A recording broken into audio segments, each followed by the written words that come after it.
All right, welcome to The Explainer. Today, we're going to break down a piece of tech that's quietly changing the entire game for how AI systems talk to the rest of the world. It's called the Model Context Protocol, or MCP. So to really get why MCP is such a big deal, let's take a quick trip down memory lane. I want you to think back to the days before the USB port. Remember that absolute chaos of cables you had? That tangled mess of adapters for every single thing you owned? You know, trying to get your computer to talk to your camera or your printer or a microphone, it was a total headache. Every device had its own special port, its own unique cord, and you often needed to install custom software just to get them to talk to each other. It was a huge barrier. Well, believe it or not, AI development has been stuck in that exact same messy pre-USB world until very, very recently. If a developer wanted an AI agent to do something as simple as connect to a calendar or search a database, they had to write completely custom code for every single one of those integrations. Talk about a time sink. So what's the fix for all this mess? Well, that's where the Model Context Protocol comes in. And honestly, the best way to understand it is with this one simple idea. MCP is designed to be the universal USB port, but for AI applications. One standard to connect them all. Okay, so what is it officially? Well, the folks at Anthropic, who created it, define MCP as an open protocol.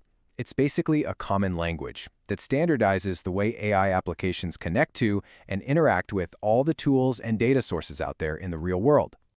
And this chart just perfectly illustrates the massive shift we're talking about.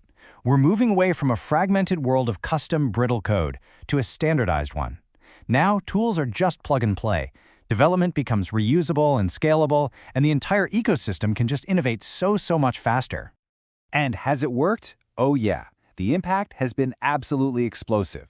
In just a few months, the ecosystem has just flourished. The number of pre-built MCP servers, think of them as ready-to-use toolkits for AI, has grown to over 20,000. It's incredible.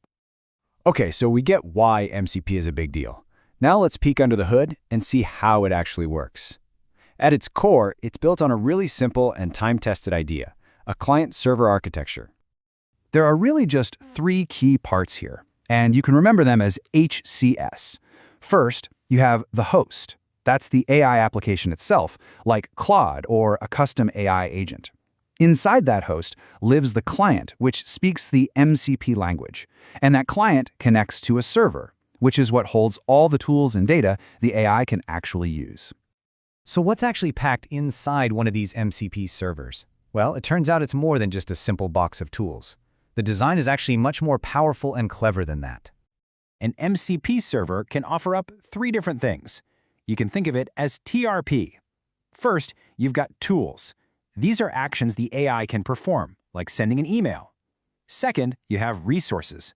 This is read-only data, like log files or meeting notes, that the AI can look at but can't change. And finally, and this is really neat, you have prompt templates.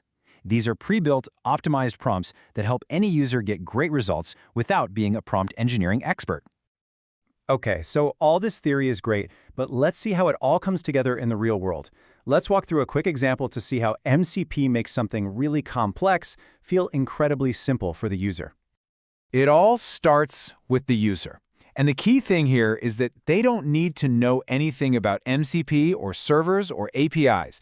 They just talk to their AI assistant in plain, normal language. So, the user might ask something like this, a request for data that the AI model itself couldn't possibly know on its own. It needs to go look it up somewhere. So what happens next?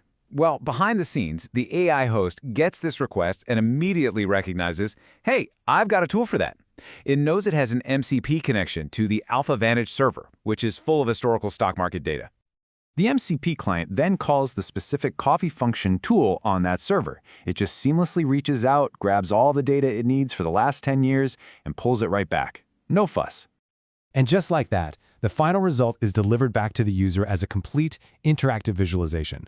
The user never had to worry about where the data came from or how it was fetched. It just worked. So when you scale that one example up, you start to see the huge picture. This is why MCP matters so much. It's creating this powerful, interoperable ecosystem. Any AI can use any server. A developer can build a tool one time, and it's suddenly available to every compatible app out there. And for us users, it means we get access to thousands of powerful capabilities with nothing more than a simple prompt.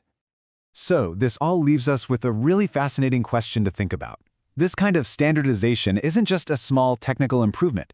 It's a fundamental building block for whatever comes next in AI. So I'll just leave you with this thought. If any AI can instantly and seamlessly plug into any tool or any data source in the world, what does that unlock? What new things are we all going to build?